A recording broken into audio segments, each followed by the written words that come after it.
You're listening to the RMPodcast, the official podcast of Red Moon Productions. Here are your hosts, Brandon Davidson, Keith Cheatham, and Sean Sebastian. Enjoy.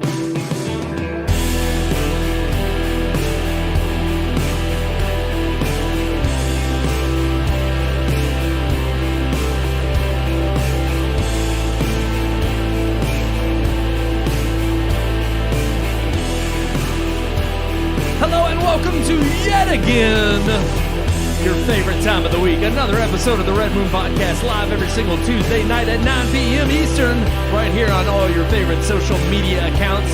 Don't forget to check out the audio version available on Thursdays at midnight. I'm one of your hosts, Brandon Davidson, alongside our normal new host, Sean Sebastian. And he's smiling over there. I think he's got something funny to say. Keith Cantor. Keith Cantor? I just wanted to get your hopes up. I wanted you to hear Keith and think, oh, he's going to do it. And then I didn't. I mean, you've always been somebody new for the last... I don't hope anymore. I don't.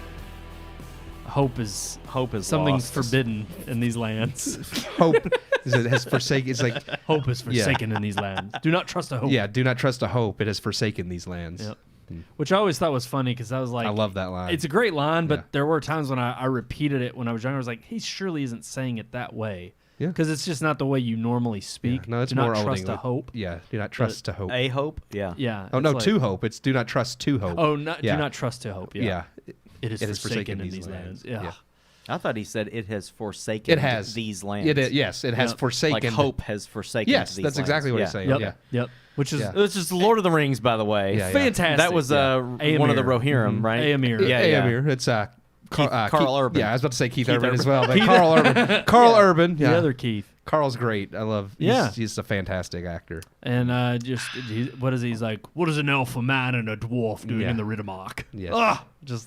The way they Yeah. tie in all the lore. And I was like, I don't think I've ever seen him in anything that I didn't think he did a good. Like even when the movie's bad, like I'm like he does a good job. Oh, yeah. Yeah. Even Thor, like Yeah, his like character in even- Thor, yeah. Judge he's Dredd. kind of he was- always the I mean, B-list Yes. star-studded, part of the star-studded Yeah. cast, but he's never the A-lister. Yeah. Well, of the star-studded He cast. is in The Boys, but that might be. But in a movie, Yeah. he In a movie, really you're right. hasn't been. Judge Dredd, I guess, but I mean, he's also he never takes the helmet off, But he Yeah. was fantastic as And I Dredd. feel I like didn't even know he played Dredd. He- in the that's a- newer version. Yeah, Okay. he's fantastic. But I feel like Yeah. the female character in that Was is probably- just as much of Yeah. a main character as him. He's still probably wasn't the more lead. so because Dredd's meant to kind of be that background force that Wow. is Okay. there. Yeah, That was But we great. just went into all this about Carl Urban. Carl Urban. Yeah, Good job, Carl. Well, he also played Bones in the Star Trek. There it remakes. Yep. yeah, that was a perfect time to do it. He didn't do it.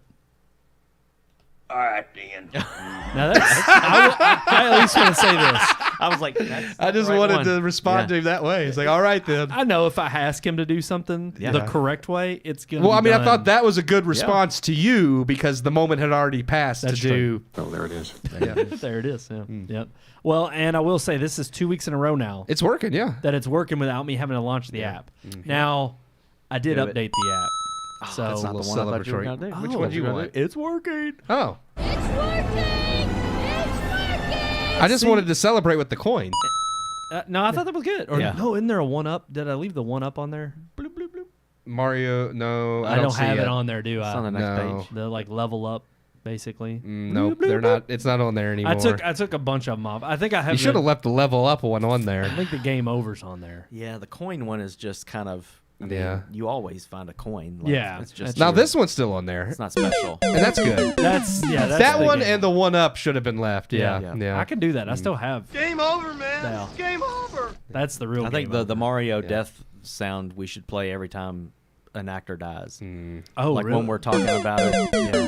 The actor in the movie, like he did pass a while back, as we had mentioned it, and I forgot until the credits rolled. And I was think like, that oh, honestly, that's a great idea. Yeah. I think we should do an in memoriam segment. Yeah. Every time that somebody passes of note in the industry that passes that we all know, we put up a picture. and just We just play wait, and instead of like a bell toll, it's the. It just fell off. That's it. They just fell Yeah. off the cliff. Or even I'm honestly I'm okay with even doing because that's game related. I'm fine with doing the game over. It's like Bill Pike game over. Over, man. It's game over. So good. So Have you good. watched that yet? Yeah. Aliens? Oh no, Where he says that? That's what he says. No, it in. no. I haven't. You've seen Aliens though, right? I've seen Alien. Oh. I've never seen Aliens. Oh. And I've never Oh. seen Alien 3. The Wow. David I mean, Fincher after one. Alien and Aliens is where you can I've leave heard it. Alien 3 director's The director's cut's not is bad. worse. It's still not as good Yeah. as the first two, but It has it's a different ending. Yeah, but it's better. Like, Is it- definitely? Definitely different David Fincher too.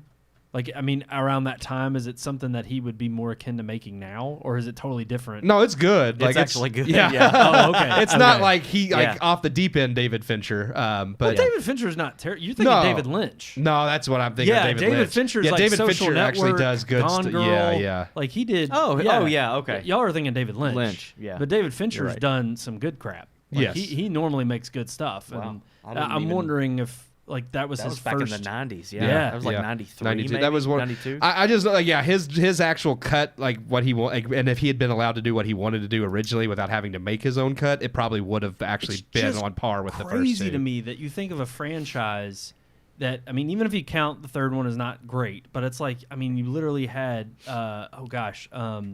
Ridley Scott. Yeah. James Cameron, David Fincher. Fincher. I mean, these are guys who were barely known back then and are like household names now. Yeah. Yeah. And the fact that they touched the same series. Yeah. I don't know who did the Resurrection. Some French guy That was terrible. He directed it. Joss Whedon wrote the script. And, That's right. And, Whedon did. and they both hated each other because Whedon like wanted to make one type of movie and wrote it a certain way, and the French guy wanted to make a really artsy like auteur type movie. And like the script and his direction did not mesh because one was supposed to be like typical Joss Whedon, like more humor like ridden and like action, but with like the like tongue in cheek humor. And then the other guy was that like, would have been yeah. a terrible Yeah. alien movie. well, that's though. what I'm not- saying. That would have fit like AVP. Yeah, yeah. That would have been a Yeah. good AVP movie, which we didn't. So, but and then the other guys was like, neither tone was probably right for an alien movie. To be fair, like neither one of them were probably going to do a good job, but together they did have an And I abysmal would have, job. while I would have defended Joss Whedon back in the day after Batman v Superman, even though I know it He was didn't not do Batman v Superman. or not Batman v. I'm sorry, Justice League. Yeah, When he came in to do the re-edits, yeah. on When he that, did that, that was bad. Look, I'm sorry. It was a turd No, it was sandwich. bad, and that's fine. I mean, everybody's allowed a bad work, but then he got canceled for being a womanizer. So, Well, and we're talking about As do they womanizers all. tonight, Yeah, and yeah. An actual raper who got conviction overturned. yeah, Is it it's a rapist. rapist. Not a Yeah. raper. Well, yeah, I'm sorry. He'd Not be to a be rapper. confused with a rapper. Yeah. Yeah. A rapist. That's Well, I don't know. P. Diddy. He's a raper. And yeah. ra- He's in rap he's in the raper. continual act of Yeah. doing it all the time. Yeah. I guess that's what the would be as opposed to the ist. A continuing rapist. Yeah. yeah. But no, I mean, we're talking about, of course, the big news that dropped last week. Harvey Weinstein overturned. His conviction was overturned in the state of New York. However, he's still going to be going to prison because he was also convicted in L.A. So he's not getting out. But we'll talk about that a little later I on. think it's funny, but we'll get there. It's funny. Yeah, it is. Rape It's is quite funny? Not rape is funny. No, the new. This episode's name. I can make Our make legal my system point. is funny. I was trying to save the point till the actual topic, but I can make it now if you'd like. No, I mean, no, say it. literally, rape is acquitted, or and murder is. Well, it's the reason why they Alec overturned Baldwin it. murdered somebody Yes, and he's the reason going why free. they overturned it is what I find funny. But again, I'd rather get into that at the topic. Yeah, we'll talk about it yeah. in headlines. We also Yeah. got a great Vices topic. Our Vices topic tonight. Sorry, Kristen. Be mad at me. I had to get over here early to write up the Brandon lower said third. he didn't like your idea. In fact, you're gonna hear it right now. As far as Oh. I gotta drop the lower third. I'm waiting. Drop the mic. Drop it. I gotta drop. Oh wait, it hadn't loaded yet. Oh, there it is. There it is. There it is. That's what I'm looking for. There it goes. Ready? Oh, it didn't do it. Hold on. I gotta drop it in there. There it is. I heard it. I heard it. Yep. So I had to drop the lower third in there. Our Vices topic tonight is. Oh gosh, I wrote it down. You just. I'll pull put it up on the there? lower third. I don't want to pull it up because then it shows up on screen. I forgot. I Oh. completely forgot. Hold on. Oh no. I can do it. I can. Game over, man. It's game over. It is a vice you knew you had to cut back on. We've kind of talked about it a little bit before, like guilty pleasures and whatnot, and even things that we've maybe overindulged on, or even healthy vices. But I don't think we've ever talked about one that we were not necessarily. We just said we need to do this a little like, less. It's not necessarily a bad thing, but it's probably Yeah. something you shouldn't be doing a lot. It's of. like I shouldn't be killing this many people. Right. Yeah. When you get into serial killing, you've taken it too far. You know what's sad is that I'm glad you took it the murder route, and not the route we were talking about just. No, recently I wanted with to keep Weinstein. it. I wanted to keep it at least PG-13 because you can do killing it at PG-13 or R. That's good in both those ranges. I mean, isn't that crazy though? That's the world we live in. Yeah. Alrighty, we're gonna continue on with the show. We got a movie to review. We do. One that I think is gonna be a little divisive amongst us here in the group. But of course, we're gonna talk about it after you hear the review, and that is of a movie that landed at 5th place this week. Its first week was number 2 at the box office. Came out surprisingly up in the top of the box office. Didn't ever topple Civil War the week it came out, but Abigail slipped all the way to number 5. And is it gonna push back up there, or is it gonna continue to fall? We got Fall Guy coming out. Yeah, it's not gonna go nowhere. Unsung Hero was a Christian-made film that just came in number 2 this week. This past week, and it came in number 2. It may have some stay and some legs at staying up there, just with the Christian circles. Fall Guys this weekend. The weekend after is Planet of the Apes. Abigail's done. It's dead in the water now. I think so. Yeah. But they did technically garner enough to make back their budget. Yeah, they broke even, and I mean, with it, home video sales could boost it up. Who knows? True. I mean, it got good word of mouth, so we'll see what happens. But what did we think of it? Well, here's our official review of Abigail.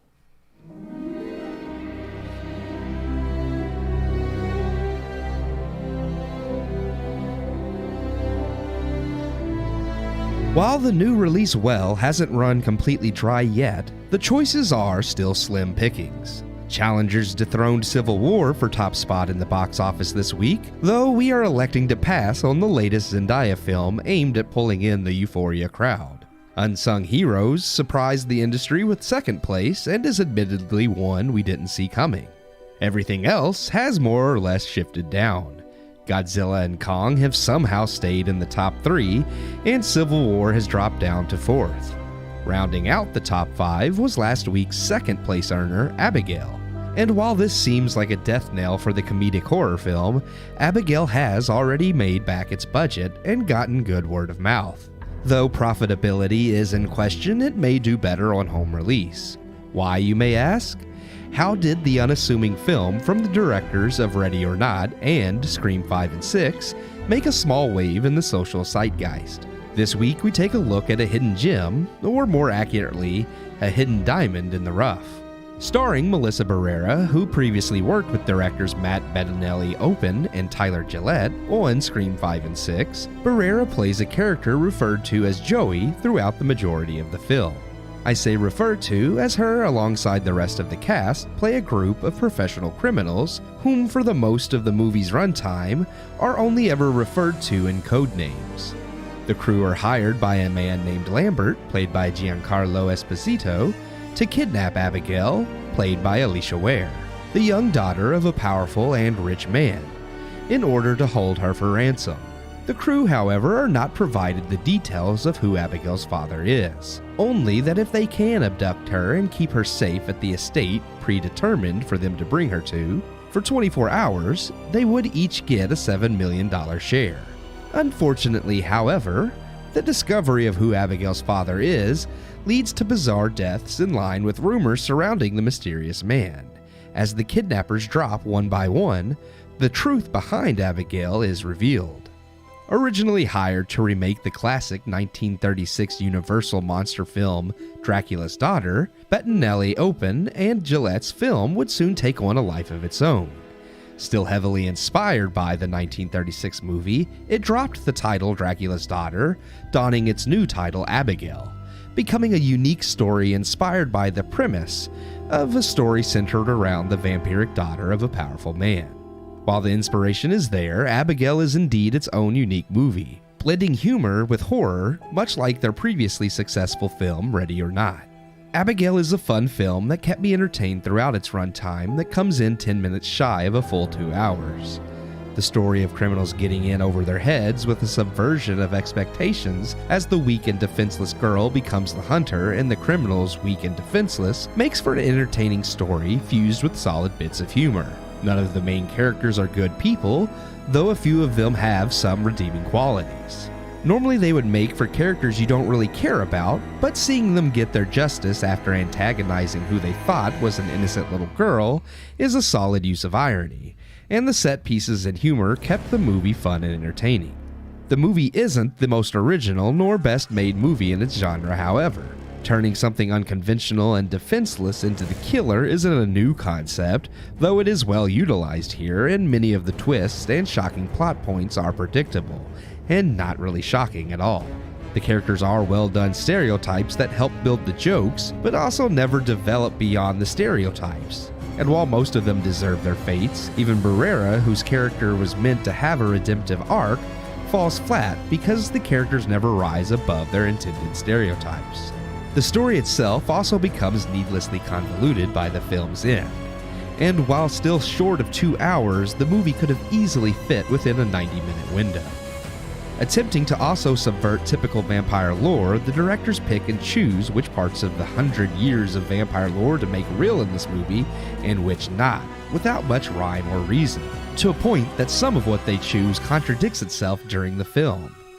Things work only when it suits the needs of the plot, not because there is any real world building in the movie. Despite some weak writing and a lackluster finale, Abigail was still the most fun I've had watching a movie in the last 3 weeks. Some of the dialogue and jokes fall flat, but the majority of them land and are hilarious. The action and violence is a fun spectacle, with some of the visual effects being very well done, such as the vampiric Abigail regrowing her hand. And everyone plays their role well, even if written a tad too generic. Abigail could have used some tightening up of the script, though it was in production during the writers' and SAG-AFTRA strikes, so it's possible it never received the polish it could have as well. It is still one I will revisit even with its faults. I give Abigail 2.5 out of 4 stars. There you have it. 2.5 out of 4 stars for Abigail. Keith is applauding it. Mother Abigail. I wasn't. I with was his just headphones. doing something stupid. I mean, what else is new? I enjoyed it, but I wouldn't applaud a 2.5 star movie. Like, you got to be a little bit better than some that. Some to get 2.5 the star applaud. movies Yeah. we thought were pretty good. No, I mean, I like I said, I like this 2.5 star movie. I'm not saying 2.5 is bad. I'm just saying that It's not worthy of your applause. yeah, if you're coming below 3, you're not really applause worthy. You're just entertaining. Like you were Just kind of worth a... Yeah, you were like, A second it's like viewing? I'll watch A this nod. again. A head nod. Yeah, There you go. Like good job. You did an adequate enough job to entertain me. Well, let's go around the table. Sean, what'd you end up giving it? 1.5. Woo! All right. So on the lower end, we're not as entertained. No applause from you. Yeah, Nope. no I'm like, applause. good job. You made a movie. That's it. I also went with 2.5. It was funny because after your comment, Sean, I kind of almost went down to 2. Yeah. Just because it. No, he made very valid points. And yeah. I was gonna say, I don't there is disagree with any of nothing those. new. And honestly, I liked what you had to say in your review. It's like there's nothing new under the sun here. It's a hodgepodge of what we've seen before. Heck, even it started out being a remake of a classic 1936 Universal monster movie. So Right. So the fact that it ended up entertaining me towards the end, and yeah, I would agree. I probably wouldn't mind. It's not one I'm going to seek out to watch again. If I happen to see it on a streaming service, or even if it's like Halloween, and I want something to put on in the background, or if I want something not actually scary, just like a goofy horror film, I'm Right. like, I just feel like having some fun and watching people die. But that's where it also fell flat, is that it doesn't have enough uniqueness and enough of the clever wit that I was hoping for in a movie of this caliber. I mean, yeah, it's an indie flick, but considering it revolves around Dracula, you've got, of course, I mean, I don't mind the way they wrote it in that you don't know she's a vampire until you get to the movie. This is another one of those movies where it might have been a little bit, I don't know how they could have sold it to you in the trailer without telling you. letting you know. But if you wouldn't have found that out until, you at least get the idea that from the get-go in the movie, these characters obviously have no idea what they've been put up against, which I kind of liked. And ultimately, the crazy antics and the how they kind of stumble upon finding this out and then what ensues after. I was intrigued of how it was going to all end.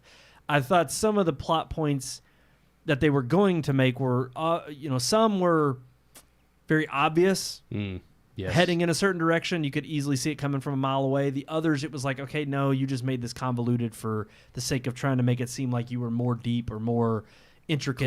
Clever, yeah. And so I just thought, I mean, the whole twist and turns it kind of takes at the end, especially, with one of the main characters becoming a baddie. You're just kind of like, all right, that was a little on the nose. We didn't need that. Just being I don't want to give too much away, but the character's actions throughout the film are enough to just warrant, okay, we don't need to see him become a vampire.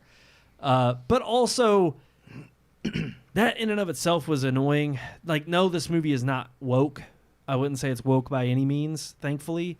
But some of the stereotypes and the tropes that each character fall into as far as their archetype, I think very much fit what you would expect from a woke movie today. And it's just becoming a telltale sign of not only not being interesting, but I immediately know characters' motivations the moment you give me any inkling of their personality and they fall into certain boxes. And I'm like, okay, you're already going to write them to fall in line like this. They're not going to leave that box. No, that they exactly. fall into. They have to stay in there because, the culture of today demands it. And that, to me, just automatically makes your movie that much less interesting.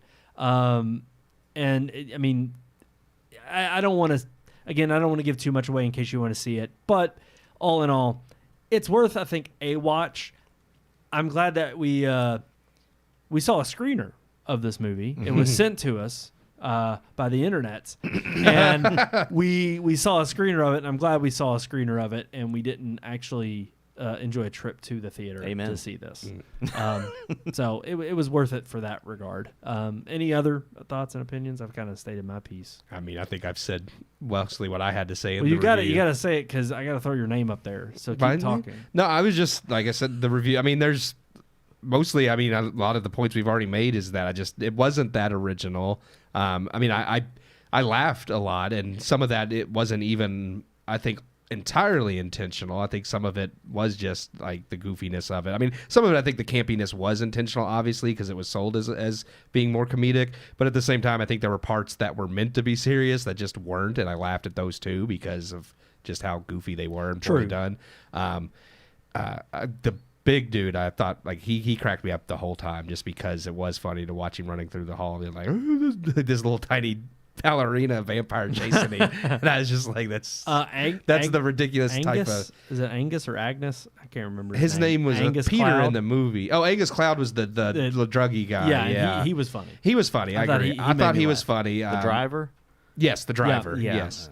Yeah. You didn't like him either. I thought he was hilarious. He played that kind of like the doped up dude pretty well. Have you ever seen Euphoria? No, I know he's in it because he passed away. Plays the same guy in Euphoria. It makes sense. And honestly, I could easily see any. I mean, we were joking around about Giancarlo Esposito. Yeah, they were all stereotypes pretty much. The big guy was exactly the same guy he is in every other movie that he's been. He's the big dumb guy. Yep. And that's. I don't know. Even Melissa Barrera wasn't that different from her character in Scream, to be other than like having the psychotic flashes of her dead father. But I mean, no, you're right, and it's funny because it was written by the same peeps that did same guys that did 5 and 6, which makes sense. They like brought her on board because they quit after like she was fired from Scream 7 too. So it kind of makes sense that I would say they're fairly close as far as making films together. Probably, you always have your favorites. I mean, look at Scorsese and De Niro and DiCaprio. I mean. Sean, you ended up giving it the lowest, though, of all of us. So, I mean, and I kind of referenced, like, a lot of what I agreed on. Can you expound on that as far as what you didn't like? I didn't like the movie. Like, I did not see this at all as a horror comedy. I thought it was marketed as a scary movie and not as a comedy. And so when some of these moments came up that were supposed to be funny, I didn't laugh. I didn't think any of the movie was funny. I was just like, this is supposed to be a scary movie. It's supposed to be a bloodbath, but you're trying to make these jokes and they're not funny.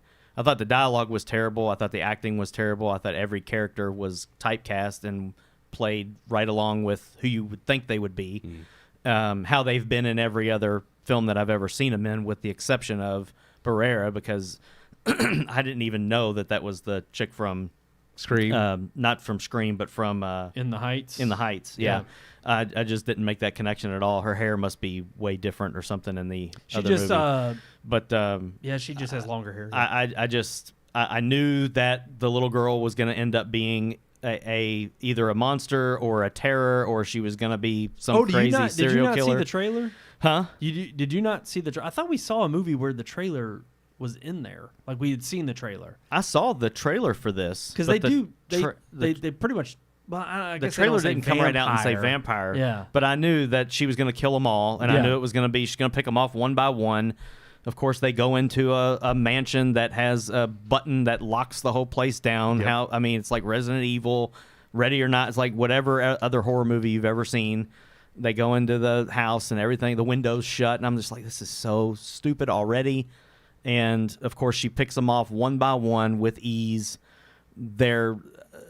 It's like, if you're going to do a vampire movie, at least do something different. They have this 5-minute conversation about all the vampire tropes and how you kill a vampire: garlic, holy water, a stake through the heart. And I'm like, okay, so those aren't going to actually work. Yeah. They're going to actually go through this, and it's like, oh, nope, everything we just sat and talked about, none of it works. Right. And we're going to have to find another way. Yeah, that would be clever. Yeah. No, all of those things work exactly the way you would think they would work. Except the garlic. Yeah, Except the garlic. The cross didn't work either. That was my one problem, is that they pick and chose what did and didn't work. Yeah. And some of it didn't make like some of it contradicted itself. Like Yes. how, like the people turning and stuff. I was Well, just yeah, like, one girl takes half the movie to turn into a vampire. Yeah. Then at the end, this guy turns within 30 seconds. Yeah. There's one moment where the little girl gets shot in the forehead, falls over and lays dead for a few seconds before she gets up and wipes it away, which, like you said, that was a bad special effect. I didn't really care about that. At that point, I was just like, screw this movie. But then in the very same scene, they shoot her twice in the chest and once in the head, and she doesn't even stop moving. Yeah. And I'm like, the first time it knocks her on her ass. The second time, it doesn't do nothing. I mean, I guess for a vampire, one in your head, it knocks you back a little much. I kind of also think that was her toying with them as far as like playing dead, and then when she gets up is like the big reveal of like, I didn't think it was that clever, honestly. True, and also I just thought that even like there was I told you this, I think, right before you recorded. Granted, they didn't know at the time that she was a vampire, and they thought about, or actually I think they did at this point, because they were worried about it, because they realized it and they were like, oh crap, the one black guy's like, I forgot the gun, and they run up there and they make a big deal out of this, like, the gun is gone. Yeah. And I'm sitting here and I'm like, well, it's a sniper rifle, there's not much you're going to do with it close range, but if it pops up somewhere in the house, that'd be a problem. And then it never gets brought up again. Well, the sniper rifle in general, I'm just like, gone. You start the movie off with a kidnapping, but you got somebody on a roof with a sniper rifle. What are they going to do with that? Like, well, I mean, you saw the one scene where they set it up that supposedly her dad was coming home, and he was like, "You want me to take him out?" And of course, he's told, "No, don't." But I don't know if that was a clever way of like, I didn't mind the setup or the premise of, oh, this band of thugs and people are set up to kidnap her for some kind of ransom pay. Okay, fine, even to get them in the house. Yeah, but you're right. It's like all of these little breadcrumbs throughout the movie to make you think, okay, we're going to do a little bit of a subtle twist on a story you think you already know. The problem is all of the places it ends up at every twist and turn is exactly where you've been in another movie. Yeah, there's nothing There's new. never anything that really makes you think, oh, this isn't something I haven't seen before. Or this isn't done in a way that is a new take on the trope. I mean, I think of, you brought up Renfield, which I didn't like it. I just like the action scenes. I thought the set pieces were better. I thought it was actually funny, like making fun of itself. I didn't. But whereas this movie, I didn't laugh at all. I likened it, or I drew more correlation to something like Warm Bodies in terms of a zombie flick. I thought it was like that and Buffy the Vampire Slayer, like the movie. The movie? But to me, like, Warm Bodies went above and beyond in terms of like the connection between like the main character. Movie. Yeah, that's a great movie. Well, that's a different thought. A zombie and a human having a romantic relationship. And a zombie coming back to like gaining like because of consciousness. love. Right. Yeah. And so I thought like that to me was a clever twist on what you'd already seen before. This was just kind of more of the same with, again, like so many elements you'd already heard of shoehorned in and nothing really left at the end of the film to think, and I think this is nice. It's kind of like we texted after we had all seen it, and it's like I think Keith and I both kind of agreed that it's a preference thing, because I'm all about, like, it's perfect conversation back and forth. He said he's okay with generic horror versus generic action films. Yep. And see, I'm the opposite. You can as long as there's enough guns and explosions and hot women, then I'm okay with a generic action film. You throw in hot women. that we're changes on- things quite a bit. It Yeah, does. but I'm just I don't know if it's something that's changed with age or what, but I'm sick of generic horror films. Yeah. I want some. That's why Barbarian threw a curveball at me Yep. and made me see the light of what horror can be. Yeah. And even though you wouldn't maybe say horror, but I would throw Pearl and X Those in are that considered- those are conversation. horror Yeah, films. I mean They are those weren't my favorites, but I thought they were definitely better Right. than this. Talk to Me, I liked. That was. Oh that was yeah, real. Yeah, that's Talk to Me another was one. good, But yeah. that was something that was you could argue and say it's just like any other like demon No, possession yeah. kind of movie, but no, it was well done. different. Yep. It felt better. It Follows is another one that's Yes, that's a like good that one. silent horror. Like you don't even see really what happens, but yet this person following you around through the whole movie scares you to death. And I'm just sick and tired of the generic horror films to the point where it's like it's a waste of my time unless you're going to make something that's unique and actually scary. And again, I gave the movie 1.5 stars. I gave it a 1/2 star for not being woke. I gave it a 1/2 star for being honest about how they marketed it in the trailer. It looked like it was going to be just a bloodbath movie. Yep. A bunch of people trapped in a box and somebody's trying to kill them. That's what I got. So at least they were honest. And the third 1/2 star I gave for the special effects because I did think for the movie's budget, the teeth and the makeup and some of the gore looked pretty real. The exploding bubbles of bodies I thought was really bad. Again, that's one of those things where like Ready or Not, which we did finally come to the conclusion this is the same people, but it's like with Ready or Not, there's some believable gore until the very end of the movie, and then it's just gallons of blood. Yeah. And that is funny. Yeah. When you go from just a little bit to something making somewhat it- believable to now it's just completely over the top. Evil Dead. This movie was like in some scenes it was just completely over the top, just stupid blood. Yeah. And I'm like, if you think that's funny, go for it. Like I just didn't think it was funny because I didn't feel like it was supposed to be a comedy. I would agree with you because that was kind of my issue with, and I liked it way better. But Saw 10, when most of the film kept a pretty relatable, very like level tone. Yeah. And then you get Yeah. to the very end and it just gets buckets of blood. Yeah. Where I'm just Yeah. like, okay, Like, a human body a little doesn't have that much too blood. much excess. Yeah. To the point Yeah. where it just kind of it put a damper on the rest I of the think movie. it depends for me because I mean, I would prefer horror films like Barbarian and things like that, but I also like the B pulp horror films like the old Tales from the Crypt comics and that show. Yeah. So if you do something outlandish, and I'm not saying this even did it well because like Evil Dead is a much better Fede Alvarez's Evil Dead that came out, not the last one, but the one before that. I loved that one. Yeah, Evil Dead Rise was terrible. oh, yeah. That was The awful. one before it that he did, he's the guy that's doing the new Alien film, which is the only hope I have about that movie is just because I like him. Like it's the same way as like there's a lot of like gore, but it's more tame. But then at the very end, you get like this massive scene that's just way over the top, but it's just so well done, at least in comparison to like Evil Dead Rise. So Yeah. I do definitely get that. I think there's nothing wrong with the over-the-top like pulp horror because that can be fun if it's used in a witty way.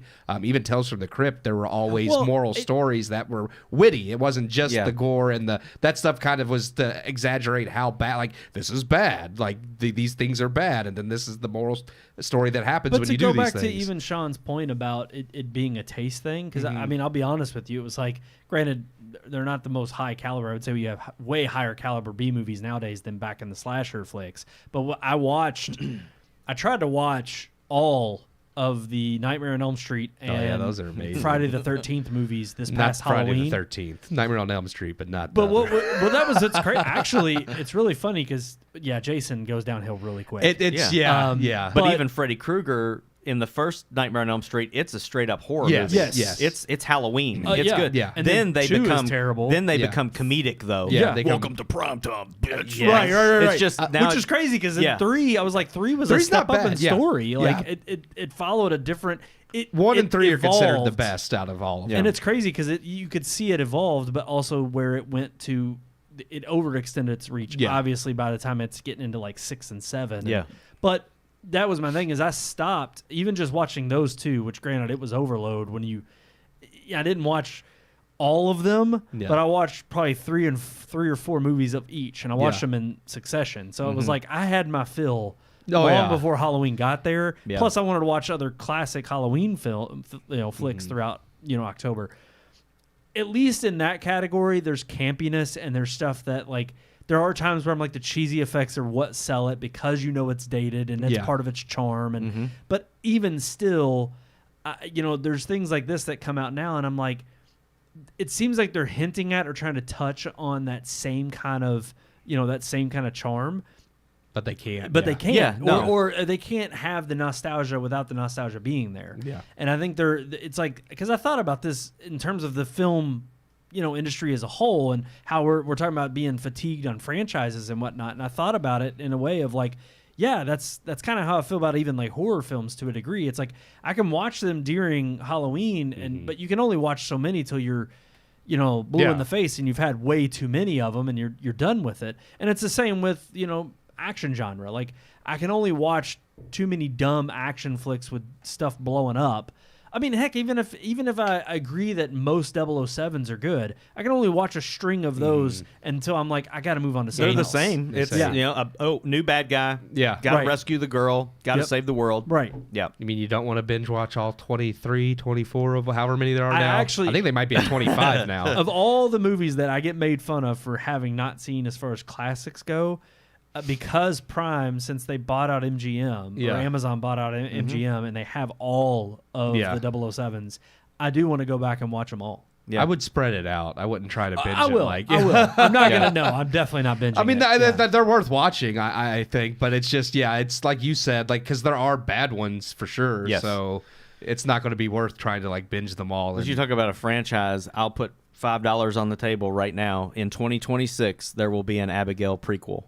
They will make another one of these movies. It won't be a sequel. I guarantee it'll be Abigail Origins or Abigail the Maybe Beginning. it would depend. Like, it has to I make its bet money you. back. Yeah, I was going to say, that's my only concern there is, because you even brought it up in text where you're talking about The Conjuring or Yeah. Yep. another one that At least those made money. spawned a Yeah. franchise. Well, and it's Insidious. I don't think they would have spawned them if they weren't huge hits. Yeah. The fact that they spawned, or they like people came in and went and saw those movies at the theater, overwhelmingly like boosted their numbers, and I thought they were like, okay, we got to make more of these. And we saw where The Conjuring ended up with Yeah. the freaking what The was Devil the last Made Me one? Do It? Yeah, The Devil Made Me Do It. It was terrible. It was an awful movie.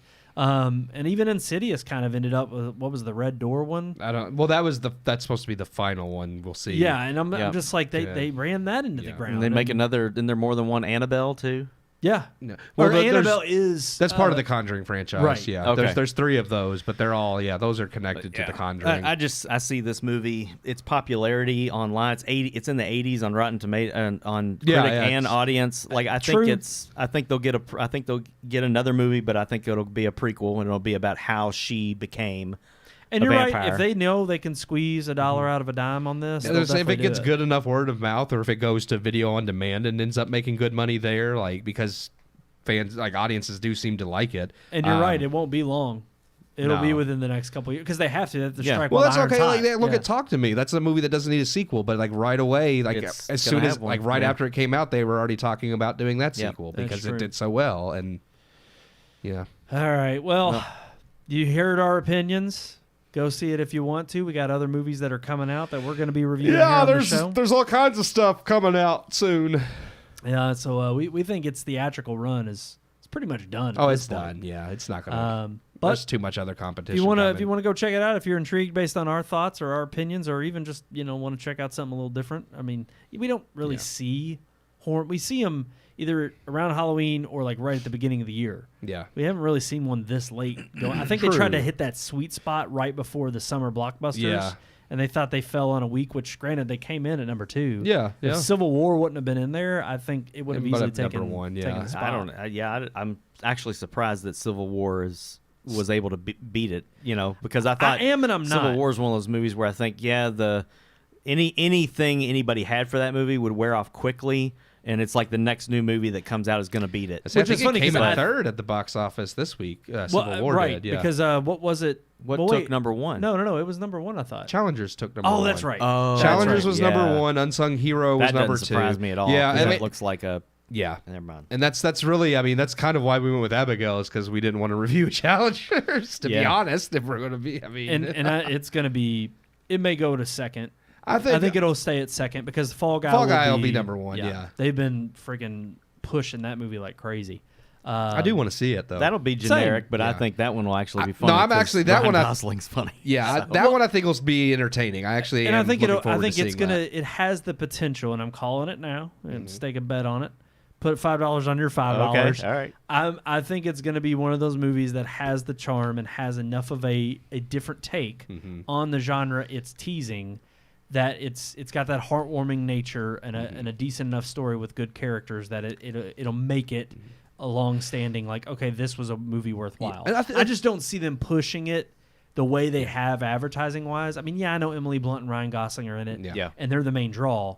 But even still, I just think this is going to be some kind of love letter to, like, To your stunt, well, to stunt guys, work, but because also it's going to tell a love story Yeah. as well, but have the humor. It's going to have a lot more It's going heart. to make fun of the action genre in a way, Well, and it's going to have a I think it's special gonna- a special sauce in Yeah. it that's Yeah. going to make that's it what remembered. intrigued me most about it, is because the director was a former stuntman, and it is actually inspired by like an old show that didn't go very far. I think. I mean, maybe it did. I have to look it up, but it was based on, like, it was called, I think, Stuntman, and they were stunt guys that ended up becoming like either spies or something, like kind of like how he gets involved in this movie, how he has to go and gets involved in all this crap. And basically, like, what I was reading and what I've seen behind the scenes so far is like a lot of the special effects are practical because the director was a former stuntman, and this is supposed to be like his love letter to stunt work. They even broke the Guinness Book of World Records for The barrel flip- rolls yeah, in I the saw car. that, yeah. Yeah, 8.5. yeah. They It's got 8.5 they got the barrels. car to roll 8.5 times and broke the record. So I'm like, seeing stuff like that It's is what the excites. same kind of marketing ploy that they tried with Mission Impossible. Impossible yes. and the jump. Yeah. from- But you know what? I that works for me, because knowing that it was actually done, that it's not just a bunch of CGI, that True. this is a guy that actually cares about like that stunt work and special effects, Yeah. makes me more intrigued to see what special effects are going to be in it. Well, and again, it will sell. I mean, I'm talking about it before it even comes out. I'm hoping it will sell in a way. Again, show don't tell. And so much of the problems that I have with movies these days, especially something like an Abigail, is that it's revisiting and treading old territory, and you have to do something new to deliver. And part of the way in which you do something new is, again, show don't tell. You're a movie. You've got to give me a reason to be there. I mean, like we just said with Barbarian, it led off with a very simple premise of, oh, what would happen if you showed up and somebody was in your Airbnb, and it went way outside that scope by the end of the movie. But they didn't but it spoon wasn't feed or explain anything. Exactly. Like I mean, the narrative explained itself, but that's exactly like the acting and the narrative explained itself. They didn't have to say like, well, this is what this means, because I hate that. You even mentioned Abigail. That was something that irked me. Like, I actually enjoyed it when it first happened, when they get there and Esposito, like, he names them each someone from the Rat Pack. Yeah. And he's like, he calls them, and go do whatever, you pack of rats. And the one guy was like, I don't get it. But they left. Pack? But they left. Yeah. No, but at first he said, I don't get it, and they left it at that. And I actually really liked it. I was like, oh, I'm glad he didn't explain that joke, because Hollywood would do that now. And then like two scenes later, then he does explain it. Yeah, he was like, oh, the Rat Pack, and I was like, well, dang it. It's like I got the joke without you having to tell me he's referencing the Rat and Pack. if I didn't, then leave it be. Yeah. For those who don't get it, you don't get Yeah. it. Because And I just told hate Keith this. that, I yeah. said there's been movies where I've seen it All and they the just Gen let it Zers settle. would have been like, what? Yeah. Well, what? and then there's stuff Yeah, they had I no don't get it. clue. Yeah. Yeah. Then there's stuff that I've seen like years down the road, and for some reason it pops back in my head, and I'm like, Oh. that's what that was referencing. Yeah. Oh, it clicked. And that's so much more satisfying. Yes. I'm like, I hate, like, if you have to like explain the joke to me, it's no longer a joke. Like, it's not Yeah. funny when you have to say, well, this is what this means. Yep. It's like, well, thanks. All right, we beat a dead horse enough. Let's did. get into our headline segment for the Headlines. night. Let's do it. Let's roll that open.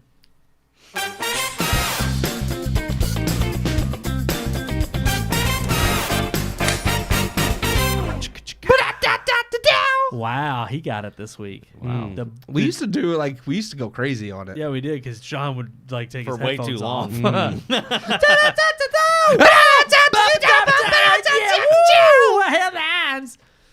You serious, Clark? All right, Just for old time's sake. I want to start off with business first. then Can I get- pleasure. I just business up front, party in the back. Very poor choice of words. But yes, business first. Paramount Global CEO is out. That's right. I forget his name. Hold It's on. Bob Backish? Back. Yeah, Bob Bob Backish. Backish Backish. stepping Beat down, me to it. pretty much being forced out of his helm at Paramount Global. Yeah. As they are in ongoing talks with Skydance Media right now. Well, you don't need To possibly be bought out. We've known for the last several months that Paramount Global has been looking for. They're prepping. It's like Yeah. you're not going to need this CEO if the people that buy you has their own CEO. That's Like, right. That's right. He's going to clearly be taken out then. It's so like he why would have not? been. Just, Make it a little more marketable. it's like we're preemptively getting rid of our CEO so that you all can take us over. Come on. Well, come and on. apparently he was showing resistance to the deals, the talks that were going on. He didn't Oh, want yeah. to. Yeah. The board pretty much forced him out because they didn't like his suggestions of, oh well, we can negotiate this way. He They didn't want to like be it. out of a job. He's like, listen, guys, I don't think this is a. You this can't is not a blame him great. for trying to save his own job. He's like, I don't think this is the best way to go. Well, I do think it's interesting because I don't know. We're not going to see a sudden, I think, resurgence of Paramount's value anytime soon. I mean, the May 3rd is the deadline apparently for this closed negotiation that's been going on with Skydance. But apparently there's talks of many other groups that are interested, Sony Pictures even being one of them, that could possibly potentially throw their hat in the ring if the all cash offer, or they're willing to offer an all cash offer, but not sure exactly what's going on behind closed doors right now with Skydance and Paramount Global. We know that their streaming numbers have been in the doldrums for over a year now. Their stock prices have been in the dumps. It's like clearly they've been setting up for trying to position themselves to sell off their property. It's the tried and true story of what we've seen over the last several months of just dwindling studios. I mean, Paramount will exist, but is it in the same form and fashion that it was obviously a century ago when it first landed on the scene and became the huge Yeah. And I mean, that production kind of house that depends, it I was. guess, who they sell to. I feel like if you sell to someone like Skydance, like Paramount's a big name, they're probably going to keep that open as Oh, a yeah. huge studio and make movies under the Paramount banner. But then when you have something like Fox with Disney, of course, Disney's the huge name, and they're just going to be like, well, now you're just 20th Century Studios, and you're just underneath us. Like, it's You don't think it'll say Paramount or Paramount, a Skydance company? It might underneath I there. think it will. Yeah, yeah. Just like Sony. I mean, Yeah. Columbia Yeah. is a Sony, Sony- Pictures yeah. company. I'm sure it will, but I mean, you'll still have the brand recognition. Whereas I feel like, yeah, you still have 20th Century Studios, Wait, does but I feel like that. MGM, do they show the logo and does it say like an I don't Amazon? have to look. It might. They still have the lion. Yeah, they do. Right, Yeah, but yeah. I It's still think they MGM. just have the same logo. I don't think they modified it or said like an Amazon company or nothing like that. And 'Cause maybe it- I don't know. Good for- Because I it don't know. used I to have say check. around the lion like that. Yeah, like Metro a- Goldwyn Metro Mayer. Goldwyn Mayer. that yeah. or no, I thought it said Artas Gritas or something. Oh, it did have the Yeah, I thought it had that. It in says the, Metro. Does It it? says that on there too. I gotta pull up the daggone. I'm logo. pulling up their current logo. Now they like- got a CGI lion though instead Yeah. of Probably. a real one. Yeah. It says Ars Gratia Artias. Yeah, it has Or I'll show it in the, on the banner. Yeah, Metro Goldwyn's Metro Goldwyn above Mayer's it. above it. Yeah, Yeah, yeah, yeah. Okay. But like in The this- banner is on the actual Ars that Gratia crest or whatever Artis, around the line. which I used to know what Can't that really means. It has see it. something to do with the arts, hence Artis. Yeah. But Oh gosh, I can't Um, really see it because there it is. Yeah. So it's funny that right there. It's just interesting because it's like I wonder it would be funny if they got rid of Sorry that part of about the that. logo and they put an Amazon studio Amazon Yeah. company yeah. or something, and it just like butchered it because it's like they got this, I guess what is that, Latin? I don't know what that is. yeah, I was googling what it meant. Yeah. I used to know what it meant. But look, it's just crazy that we're seeing these major studios shrink and shrink and shrink Yeah. to the highest bidder, or even someone who's got just a great track record for now. But who knows if clearly they're hoping it puts them in league with maybe having this library of classics that they can, put out there in the ether with their own brand name, make their brand bigger. Yeah.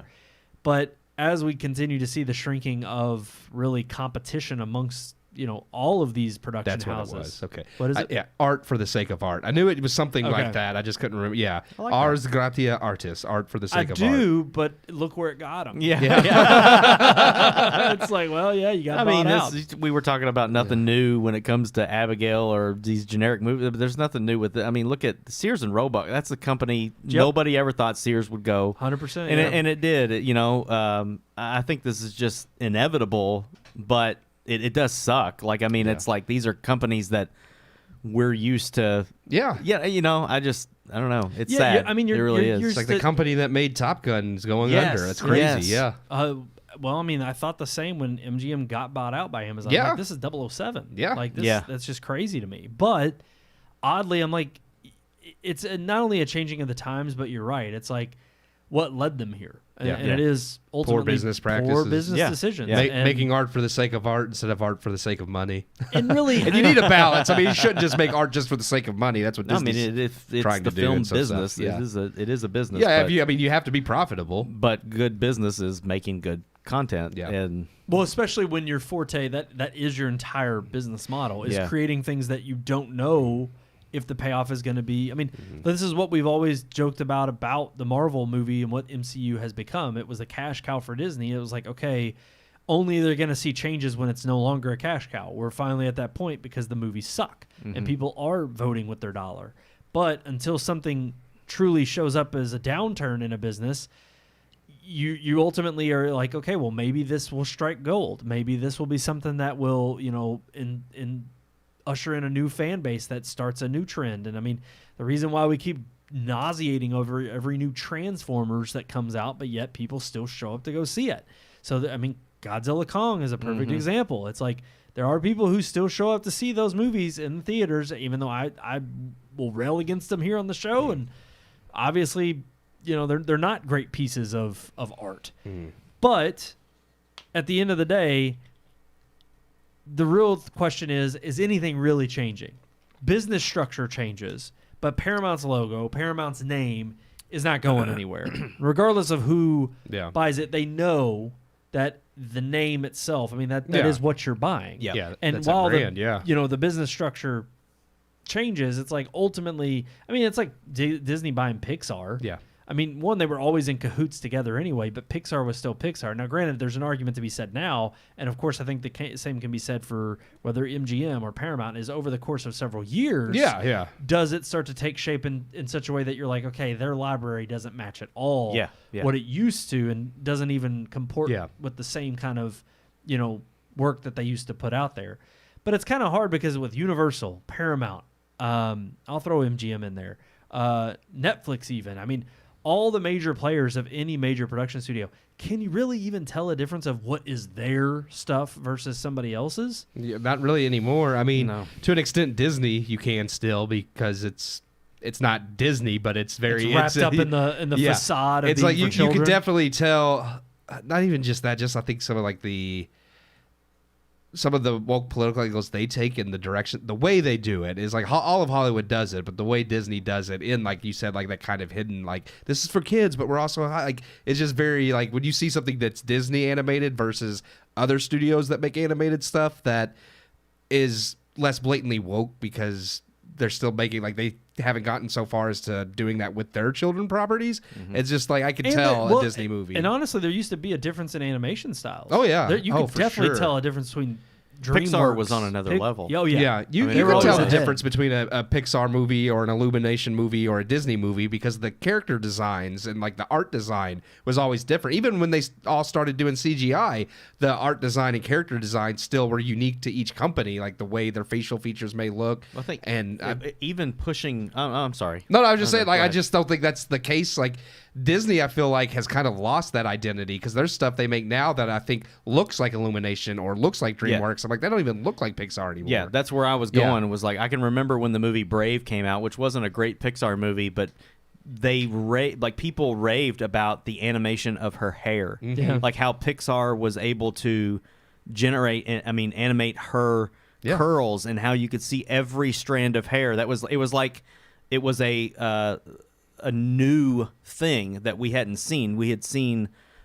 hair in other movies like Tangled and things like that, but it just didn't have the detail that Brave had, and that was one of the. But Pixar doesn't push that envelope anymore. You're right. It's like everything looks the same. If anything, Illumination, I think their art style and animation style has almost all looked the same. Like if you watch the Despicable Me and Minions and Sing, and I'm trying to think what the other, not the migration one, but the other, The Secret Life of Pets. Secret Life of Pets. Yes, Yeah. They do all have the same animation. They all have art style. a very clear art style. You're like, oh, that's an Illumination movie. Yep. Yeah. And Pixar's kind of like become the same thing, where all of everything looks the same. Yeah. Or they went backwards. Yeah. It just seems They're not like they doing anything used new. to break new barriers when it came to animation, and that you always went to them for. It wasn't like even certain effects, whether it was supposed to be in Toy Story. I mean, I remember seeing the screenshots, even though I didn't like Toy Story 4. Screenshots of the dog in the first movie versus the cat that is in Toy Story 4. Yeah. And you see the ridiculous. I mean, I remember at the very beginning of Toy Story 4 when they are underneath the car in the rain. And I was like, yes. this is insane looking. Yes. And Beautiful. It's Yeah. like, and there's still an art to it because it's like, no, these look like legitimate real toys, but in the middle of a rainstorm in a real environment. Yeah. Like the environment looked real and they looked fake, but fake in the sense that it was art, like it was supposed to. Yeah. It just had this uncanny attention to detail of like, this is impressive. Yep. And it's like, and sadly, even Toy Story 4, like I said, I didn't like the movie, but that was only 5 years ago now, maybe 4 years ago. But I'm like, that alone, they've regressed even that much since then. 2019. Yeah, so 5 years ago, and it's like they haven't done anything that has impressed me since. They've gone back to, like you said, an overindulgence of. I mean, I used to think when they were trying to compete, like Pixar was trying to, or Disney Animation Studios was trying to compete with Pixar to like own their name, and they were coming out with things like Tangled or what was it? Freaking Frozen. It's like they were creating hits that were like on par, if not bigger than Pixar movies. And it was like, this is good, healthy competition for Pixar to give them a run for their money, to keep them on their toes. Yeah, they were both going back and forth. And now they've all just kind of, like you said, other than maybe Illumination, it's like they're just this amalgamation of just similar art styles. They don't even try even new tropes between or tactics. Disney and Pixar, like, you could tell, like even they had different art style. Like you could tell this was a Disney movie because the type of movie and the art style was different than what Pixar would do. And like you could tell, you could watch a Disney movie and know that was made by Walt Disney Animation Studios. You could watch a Pixar movie and know that was made by Pixar. Now, like you can't even tell the difference between a Disney and Pixar movie. They might as well not be separate studios because they're all the same. Yeah. Well, Pixar's storytelling used to be. Oh, yeah. If you think about the movie Up, it didn't really push any boundaries in animation, but the way it pushed boundaries in the first 5 minutes of the movie in invoking emotions, like Pixar hasn't done anything like that. Nope. And Disney. Were you talking about Finding Nemo? No, I was talking about Up. He's talking about Up, but Finding Nemo. Finding Nemo, first few minutes of Finding Nemo. That's again, that was Pixar in its heyday, though. Yeah. But it's like they don't do anything like that anymore. I think Inside Out was the last like just great Pixar movie. True. And that then- was 2017? Yeah. So One. Don't worry. This month we're getting the sequel. It's going to be great. Oh, it's going to be not this month. not this year. I meant. Not Okay, this yeah. month. Get to meet I think it's anxiety. July. I think it comes in June or July. You get to meet who? Anxiety. Oh, Yeah. joy. Oh, Yeah. man. Can't wait. Yeah. But no, and we'll kind of touch back on this, a little bit of what we're talking about. I mean, we kind of branched out quite a bit from just Paramount Global, but it's all within the same scope of conversation. But we'll talk about it a little bit with some of Jerry Seinfeld's comments on just PC culture, wokeness, and we can and get comedy. into it now. We're kind of already going there. I don't want to. I want to end on a higher note than just ending with you want to jump to? Yeah, gotcha. Yeah, I want to cover the big topic that our episode is named for. Yeah. We No, teased absolutely. at the top of the show here, and that is, of course, the Harvey Weinstein conviction in New York overturned. It was a ruling of 4-3 at the New York Supreme Court that evidence was entered or witness testimony was entered into the trial that should not have been. that shouldn't have been there, and therefore swayed the jury in an unfair way. So to uphold the honor of the justice system. Yeah. Well, and that's what I was going to get at with me finding it funny, was because only in an instance like this with Harvey Weinstein would New York actually care about like the letter of the law and be like, well, this one because I was say, because it's like, okay, here you okay, look at Donald Trump. Not to get too political, no, you're right, 100%. But I'm just like that they could bend every rule possible to convict someone like that, but then when it comes to Harvey Weinstein, who's very clearly guilty and has been convicted guilty by not just New York, but like you said, in California as well, and it's just like, I just think it's hilarious that it's like they're going by the book. Yeah, for the very like we have to go by the very letter of the law, which I mean, again, normally I'd be for. It's like, yes, please go by the law. That's what you're supposed to do. I just think it's kind of hypocritical that now you want to. And here's the thing, and while I completely agree with everything you just said, the only thing I can't hold them to an account yet because I really don't know the makeup of the New York Supreme Court. And truth be told, I mean, a lot of New York, other than New York, and like Albany, is red. Yeah. Well, most states are, except for the big cities. True. Yeah. But even then, the fact that it was 4-3. Yeah. So it was still a divided Supreme Court. Yep. But we also don't know if the convictions that are hailing down from the DA's office, that wonderful DA in Manhattan there against Trump, we also don't know if those would get overturned at the New York Supreme Court. Yeah, we don't. We like I said, there's a lot there that like to give them the benefit of the doubt. I just think it's funny. But you're right. Yeah. In the midst of the world that we live in today, to see the shenanigans that are going on across the entirety of the justice system, whether it's local or state or federal, you're seeing instances like this where clearly, I mean, I was listening to Michael Knowles the other day, and he was talking about this, and he just said, look, it's not that, you could easily pick out parts of this case where, these Supreme Court justices are coming up to the ruling in a fair, just way. The conclusions they've made their statements, they've made their case for it, and it's understandable that, yes, what happened in this trial may have been the wrong way to approach, the trial in general. Yeah. He may have received an unfair trial. But in the same token, you have the stuff going on with Trump, but also Weinstein himself was the fall guy for a lot of what has been rampant and terrible about the Hollywood industry. For the casting couch is a joke just because of way more people than just Harvey Weinstein. Yeah. So the fact that you have an unattractive elderly man who finally met his comeuppance just a few years ago with the Me Too movement, and all of a sudden, all these righteous warriors come out to take down this, awful sexual abuse going on in Hollywood. Yep. And this is the only guy who's been convicted because he's an old, shriveled up, movie mogul that we just happen to know was dirty, and all these A-listers who were in on it, and they knew too. He was a big enough name that people know, and because he's been joked about as being a pervert and a sex offender before, it's like people already know. Like he was an easy scapegoat because he was an Epstein. Well, you have to be foolish to think he's the only person in Hollywood that did these things. It's like we already know he's not, but he was the easy guy to make a fall guy. And while the only reason I can also think that this is happening is because they did somewhat know.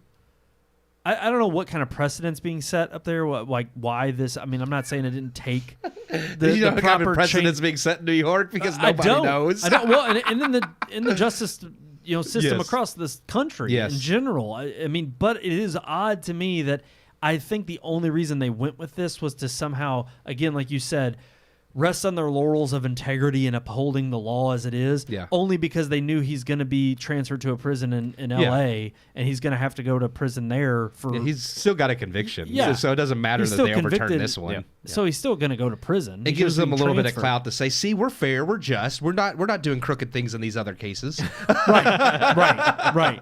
And it is odd. It's like, of all the ones in this high profile, it's like, I mean, it's like you said, why in the world would this one just it's not out of nowhere. Obviously there's a legal process that takes time, but it does feel like out of when you have all this other stuff going on and we've already moved way past Harvey Weinstein and everything that's happened with him, for this to come back up and be like, well, this happened and it's not going to matter, but we're overturning the case in New York because it was unfair. It's like, is it really just legal processes that led us here, or was there an ulterior motive to?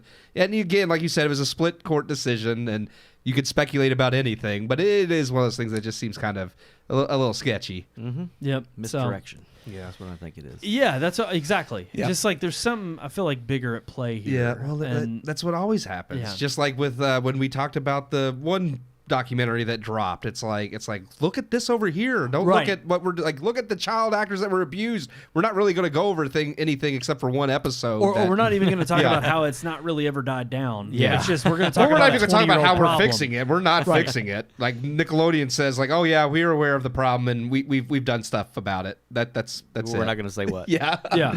We're not going to be clear on those Yeah. details. Yeah. Yeah. But yeah, so look, I mean, say what you will about it. To me, I mean, on just a personal level, look, we live in a fallen world. Bad people get away with bad things all the time. This happens to be one of those cases where, look, I am not going to sit here and say, well, Weinstein's just a bad person. He deserves to rot in jail for the rest of his life. No, I think he deserves a fair trial. Yeah. I think a fair trial would have turned over this result anyway. Mm-hmm. I don't necessarily think, like, yes, the moral side of me, the conscious side of me is saying what the Supreme Court in New York did was right. Yeah. Because if he didn't receive a fair trial based on the laws on the books and the way it should have been done, then yeah, it was wrong. Yeah. However, there's the other part of me too that's like, well, one, thank God he is still being served his sentence of justice in California, which is part of the reason why I think New York it's a came debate to this of- result anyway.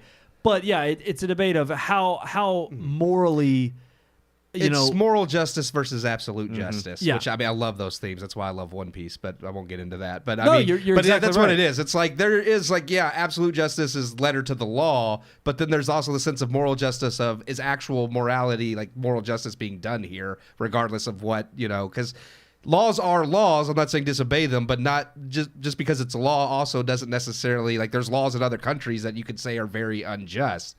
We like to think here in America we have just laws, and I do believe in the original justice system of the foundation, yes. Yeah. But yeah, all it takes is a corrupt person to create a corrupt law, and just because Right. it's a law doesn't mean that is morally right.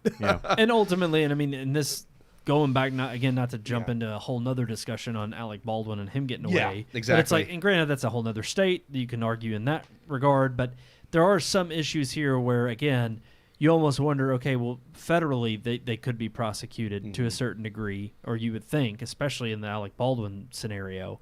But why aren't those things happening on that level? Yep. Call that into question.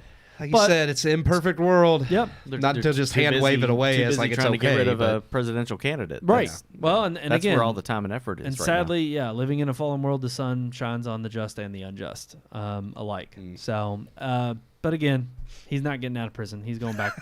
He's going to a different He prison. didn't get a reprieve. Nope. Just, But all right, let's move on to our last topic of the night, which happens to be Jerry Seinfeld talking about PC culture. He's on a roll, man. He is. I think he's wanting to get canceled. I think he's wanting people to come after him. He's like, he's just now. had it with That way he Hollywood, can I think. prove his comments right. Well, it's funny because look, I was never a fan of Seinfeld.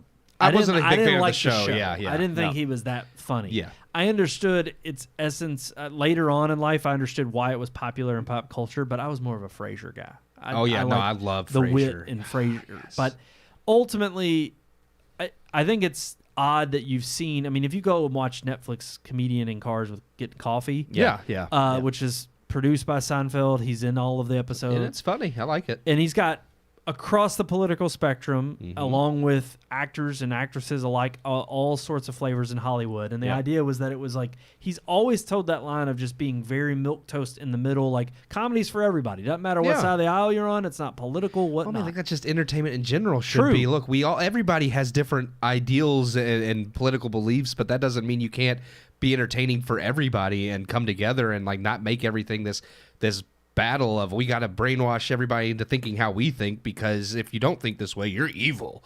I mean, it's stupid, and it does ruin entertainment, like he said.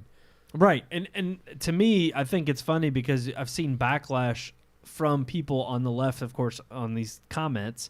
And then, like, they're wanting to be like, well, what do I still turn on, like, Abbott Elementary and Ghosts and, like, and they're name dropping these shows that I'm like, one, They're Abbott not funny. Elementary's awful. I They're hate not say. funny. I cannot stand that shit. I've watched a couple episodes. I didn't like this it. is the same problem I have with SNL. SNL Yeah. hasn't been funny for 2 decades. Yeah. It still goes on because it's a staple in our culture. Fine, so be it. But you almost have to have a time where you do have to you have to go back and look at like, okay, are we really doing a service here by continuing this monstrosity, or do some things in like Sears Roebuck? Yeah. What is it? Sears and Roebuck. Roebuck. Yeah. Yeah. It's like eventually some things do come to an end because they aren't needed anymore. Yeah. And yet there's when you name drop all these shows, and you could argue. You could argue this on the basis of the fact that we have way too much content, which I think is a whole nother discussion. In fact, I meant to send you all an article, and this kind of plays into it. I forgot to send it to you all, but it was a comment that one of the Russo brothers made regarding fatigue in the MCU. Oh, yeah. Oh, yeah. And he Yeah, I made it read to Variety, which I'm gonna read that here in a sec. But basically, those shows that people were mentioning as being funny, one, they're not funny, and two, it's like nobody talks about them. No. There's no water cooler talk. Whether you were a fan of The Office or not, you've heard of it. Yep. And you know characters from The Office. Yeah. Everybody knows when I say Pam and Jim. Big Bang Theory is another Big Bang one. Theory, a huge cultural staple. Okay. Going back, because he mentions, stuff like MASH, All in the Family, Yes. Cheers. But yeah, you mentioned Frasier. Whether you like Frasier or not, whether you've seen it, maybe it's too dry for you, you still know what Frasier is. Right. You know what Friends is. You know what Seinfeld was. And other than these other ones that I just mentioned, for the happenstance that they were on a talk show from daytime, or there was some clip you found that was spoon-fed to you on the YouTube front page because, we're going to automatically bolster these because they're from our paid outlets. Yeah. I mean, that's the only problem is you've seen all of these clicks and likes from. I mean, I see clips all the time from what is it? Last Night Tonight, John Oliver, or whatever. He gets millions of views on YouTube, and I'm like, I don't know one person in my own circle, and even in a vast, wide circle that I know watches, of, that watches that show. Yeah. Same with Bill Maher. And, like, granted, I see more clips of Bill Maher based on the circles that I Stephen follow Colbert. on X. Nobody watches Stephen Nobody Colbert. watches Colbert. Nobody watches late night No, anymore. late night's dying. I mean, it's been dying for a while. And I actually did want to read this one part from Seinfeld because this is something I agree with. I think he's meaning more so just in general with comedy, but I think this is like the entertainment industry in general. When he's talking about people always need comedy and it's not existed, he said, well, guess what? Where is it? This is the result of the extreme left and PC crap and people worrying so much about offending other people. Now they're going to see stand-up comics because he's talking about audiences are now going to see comics because we are not policed by anyone. The audience polices us. We know when we're off track. We know instantly and we adjust to it instantly. And I think that's something that the entire entertainment industry used to apply to them and they have lost it, is that they no longer, it's like, oh, we're failing at the box office. That's the audience policing Hollywood. But instead of Hollywood saying, we need to get back on track, like Seinfeld says in a stand-up act, they're saying, well, no, we're right. We're just going to keep pushing this crap down your face because eventually y'all will realize and wake up and just say, oh, yeah, we like your garbage. We'll keep watching it. Well, because, I mean, people have had to turn to comedians because, like he said, they're the last line of defense. And when you're the solo act and you have to entertain, the only reaction that you get as to whether or not you're entertaining and you're doing your job is the reaction of the audience. There is no, we got to wait for these numbers to come in. We got to wait for our PR department or our advertising department or all these other that's places. What he said. It's Like a script goes through 4 or 5 different hands, committee groups. Here's our thoughts about this joke. And he said, well, that's the end of your joke. Exactly. Because once it has, like Marvel, that's why Marvel's so bad. They have like Kevin Feige, then they have rooms of writers, then they have all the, like, you have all these people telling you, well, no, it has to be this and this and this. And I understand it's a shared universe. They're trying to make it all connect. In that aspect, I understand why you need a group of people. But now it's not even that anymore. It's to make this most milquetoast thing because they're trying to crack the key of what's going to entertain the most people possible rather than just focusing on making a good story. Yeah, 100%. And I do want to turn to the comments that Joe Russo. Joe Russo made about it. It says about Marvel. So I'll just read the Variety tweet. It said Avengers Endgame directors says Marvel's recent struggles are not due to superhero fatigue, but a big generational divide about how you consume media. There's a generation that's used to to appointment viewing and going to a theater on a certain date to see something, but it's aging out. Meanwhile, the new generation are, I want it now, I want to process it now. Then moving on to the next thing, which they process whilst doing 2 other things at the same time. Yeah. You know, it's a very different moment in time than it's ever been. And so I think everyone, including Marvel, is experiencing the same thing, this transition. And I think that really is probably what's at play more than anything else. And I do. I mean, we have talked about this, not only kind of going back to what I just mentioned before about content overload and how there's way too much, but I think the fatigue really does rest in the essence of people's attention spans, that they've moved on to something newer and bigger. I mean, this is exactly the dopamine rush that TikTok ensues every single day when they feed you more and more of the algorithm that you quote unquote like based on how long you're on one video versus the next. Yeah. And that 5-second rush of dopamine is what you're constantly working towards getting your fix. And movies just can't do it in the same way. You can't technically produce the same content of what the MCU was through the Infinity Saga because we're not in that era anymore. Yeah, that's it's done. over. It's past. And so to try to continue to repeat that process is futile. You can't do it. And I think he's right. I think it's a transition being felt industry-wide. But how do you course correct? How do the change it up? Go ahead. I was just going to say, I think it also, and I agree with him, but I do also think that he neglects to mention the fact that quality also is, you're not holding anyone's attention when you keep making garbage. Yeah. And I do agree that like there's too much. There's like, and this generation is. I mean, my he nephew was trying will to play nice. Yeah. The nephew will be playing online multiplayer games with his friends on PC and then have something like going on his TV and then something else on this monitor over here. And it's like, I mean, hey, more power to you if you could focus on that, but I don't see how you can. That's like I was talking to my brother-in-law the other day about something he was watching, and he's like talking about like how fast he's caught up on this show that I've already seen. And then I've also noticed him walking around doing all this other stuff and doing this. And then he'll mention something about reading something. And it's like, well, I haven't seen that yet. It's like, well, no, because you haven't actually watched the show. You've been like doing all these other things. And at that point, you're not actually consuming the content anyways. You get a gist of it. I've done, I'm have guilty too. of it. Yeah, I mean, I have a little like a monitor at my house. I've actually, had something going on the TV and played a game on this monitor at the same time. But I always catch myself realizing that I'm focusing on one or the other, and like I'll rewind the same episode 3 times because I was playing the game, and I'm like, this is stupid. I'm not actually like I need to do one or the other because you're not good at multitasking. It's like I'm not actually watching the show. Well, you can't because it's like I got to focus on what I'm doing in the game. I can't pay attention to what they're saying on the screen at the same time. I mean, well, and Sean, you had something to add. No, I was just going to agree exactly with what Keith said about the quality being an issue. And again, and like you said, he is playing nice, but he has same Russo brother has had recent tweets about the idea that Marvel's pitching around of bringing Downey's Iron Man back. Yeah, and he's like, you can't bring Iron Man back. We ended that. Yeah, and you said we ended that. Yeah. So how are you gonna bring him back? And so you can sense the frustration with some of the old guard, so to speak, that created good Marvel movies and gave us these moments like we've probably watched on. I've watched it on YouTube probably 50 times of Captain America saying "Avengers Assemble" and the crowd going just buck wild in the movie theater.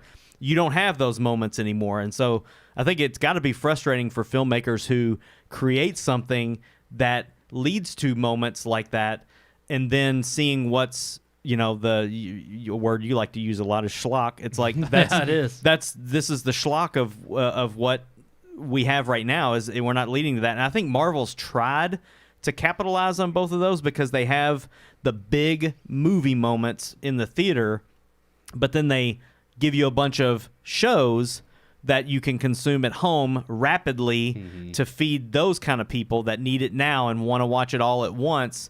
But the problem is you've got the shows that are supposed to line up or fit with the films. So then the film people like me have to also watch the freaking shows that I really don't have any interest in, but I need to know that one tiny piece of the puzzle that's leading to the next movie. And so they've tried to hook both Or you people. think you do. Or you think you do, and you don't. It Some of the doesn't shows have deliver. nothing to Really, do with Loki anything, is yeah. the only one that's partially delivered on anything. Yep. And it's like, but I may not want to consume that way. I'd rather make the appointment and go on that date and watch the next big Avengers movie or the next big Marvel movie. Yep. And let the show people watch the show, but don't force me to do it, and don't force them to do the other thing. I don't think there's any other. I agree with what he's saying, but it's like you can't just stop making movies and showing movies Right. in the And theater. I think- So I don't know what the solution is. I really think it's going to be like most things. I mean, over time, the solution is going to present itself. But I think we're seeing. I mean, like you said, we're in the middle of the transition right now. Yeah. And kind of tying this back into Seinfeld and what he's talking about with comedians. I think you're seeing it from the small front. I mean, in the early 2000s, you saw a wave of breakout, whether it was actors and actresses, but also even filmmakers with the indie scene blowing up. And of course, we got tired of those movies when you had the artsy-fartsy auteur type films coming out that eventually it got on our nerves about how sometimes you just wanted to go to the theater to just escape and have a fun time. But you also can't have too much of that. I think we're seeing it with the combining of a lot of these major studio houses, these production houses that cannot fund the major blockbusters, or at least they're not getting the major blockbusters producing enough to produce the independent films that bolster some of both the best of both worlds, or they're at least not being wise enough to figure out what are those necessary picks in both categories, whether independent or major blockbusters. So I think you're going to see major companies, production studios like Universal, Paramount, even the ones that have already been pilfered off, whether it's MGM, whether it's Warner Brothers and Discovery combining. I mean, you're seeing the pairing off of the big league players because they can't remain as massive as they once were, because the film industry is changing, because it's becoming almost too consumer driven, or there's too many other things to compete with our entertainment attention span, that they just don't compete on the same level they used to. So you're seeing them merge to make that piece of the pie smaller. But in other ways, you're seeing A24s and Blumhouses and even your independent movie production studios that have kind of always putted along. Yeah, a lot of them have gotten their start in the last few years, but there's been a few of others that have stuck around for several decades, and they're now becoming a little bit more not only household names, but they're producing things that are on your 10, 12, $15 million budgets, and yet they're getting traction. They're coming out, and they're I mean, even I thought it was funny, and this is not the first time I've seen this, but Unsung Hero, when I was looking that up, and obviously you could easily say the Christian market is untapped. I mean, you've got Angel Studios now producing some decent stuff. But Lionsgate was the distributor for Unsung Hero. They were the distributor on that one we talked about last week too. I think it's the same ones that produced. Oh gosh, what was the last one that came out about? Not Can Only Imagine. I forget the name of it. That was not that was Mercy Me one. Yeah, that was. Well, no, I Can Only Imagine. Are you talking about the What's the the- one about Jeremy Camp? that. Well, not even that one. It was the one that had Frasier in it. It had Kelsey Grammer. Jesus. Jesus Revolution. Yeah, I Jesus think- Revolution. that one. I don't know if that was Yeah. distributed by Lionsgate, but I know Yeah, it that was one I The don't same people that made Jesus Revolution made this one. Yeah. So it actually wouldn't surprise me Yeah. if it was. If Lionsgate distributed it, yeah. But I mean, like, you're seeing ways in which, in Lionsgate, that's what I mean by, they're not independent studio, but they've been, I mean, since Saw, Yeah. they've been dealing They weren't with a thing under the until- table yeah, yeah. movies. Like, they used to be like one of the heavy players of like, we're a big production house, and it's like, no, they made a lot of flops, and Yeah. so they ended up having to go to these other alternative routes, and they've steadily kind of gained a footing in weird, obscure, like, you've got your Saw horror flick, gore porn movies, but then you have them producing or distributing something like Unsung Hero, a Christian-made That film. Lionsgate's who did the Hunger Games movies, Yeah. which is actually, I mean, it's not the biggest franchise, but it's still a big franchise for especially something like what Lionsgate used to be. It's just like, you look at the category of films, and I think you're starting to see the bifurcation of major studio conglomerates that have always been around are merging and becoming one to keep up the same model of produce big blockbuster, get in tons of money, produce big blockbuster, get in tons of money. And yeah, you'll have a few flops here and there, but hey, for every Top Gun Maverick, it funds your next several blockbusters. And yeah, you can't have too many flops. You can't have too many $200 million movies that only make $300 million at the box office. Can't do that. Yeah. But if you have enough of a sure thing, and you could tap into that, and it's like, okay, that's all you're going to get from these major players, and then the smaller independent houses are the creative ones that are really thinking, and they start to move the needle forward. And I think you'll get, movies that land on the scene that become a hit enough to where one of the bigger players picks it up and says, all right, we can run with this. Why don't you come over here and make a movie for us? Whether it's a filmmaker or whether it turns some solo movie into a franchise. But I mean, adapt or die. I mean, the industry has to change. And there's way too many things competing for our attention these days. You have to change up the way in which we consume this kind of content.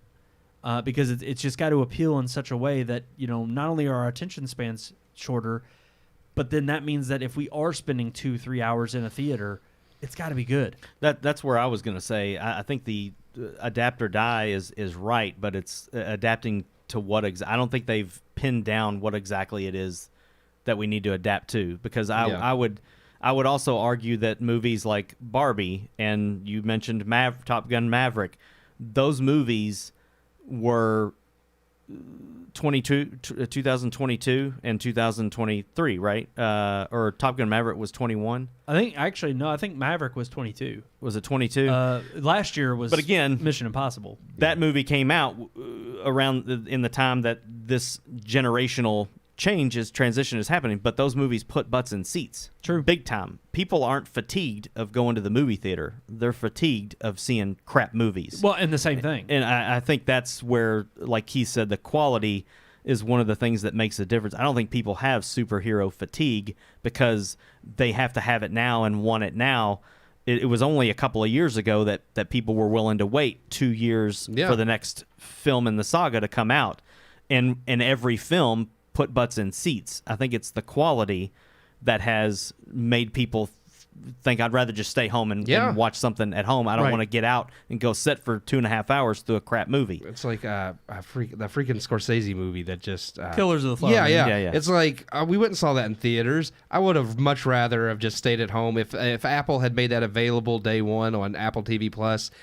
Spending 3.5 hours in the theater for that movie wasn't worth it. Yeah, same. I didn't think it was worth it on my couch either. I would already think it was great at all. But I would have rather watched it on yeah. my couch than having to sit in those Yeah. uncomfortable AMC broken seats Awful. for 3 hours. Yeah. And that's the other thing too is even something like Napoleon with Ridley Scott. I mean, you have these tried and true directors. I like that one better, but Yeah, true. It was better, but not by much. it wasn't And you great. have Apple resting on the laurels of, they've got the name and the recognition, people will show up. Yeah. No, you still got to be entertaining, and you Yep. still got to give me something that makes it worthwhile, based on even your own catalog of movies, and saying like, okay, this is the reason why that director has the following. That's where I think the new Gladiator film that's coming out. Yeah, I don't think it's going to do good at all. No.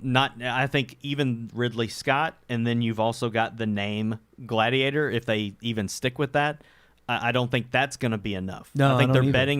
they're betting on direction, and they're betting on the name of the film. You're right. Because the first one was popular, and it's not enough. No, it has to be good. Exactly what kind of Russo's, to his point. Exactly. I think we're in that point now where that transition period where you either have to look in the mirror and, wake up and smell the roses, or what is it? Wake up and smell the coffee. I don't know what the saying Either is. one. I don't know what it is. It's like I'd rather wake up and smell roses or coffee than shit. Yeah.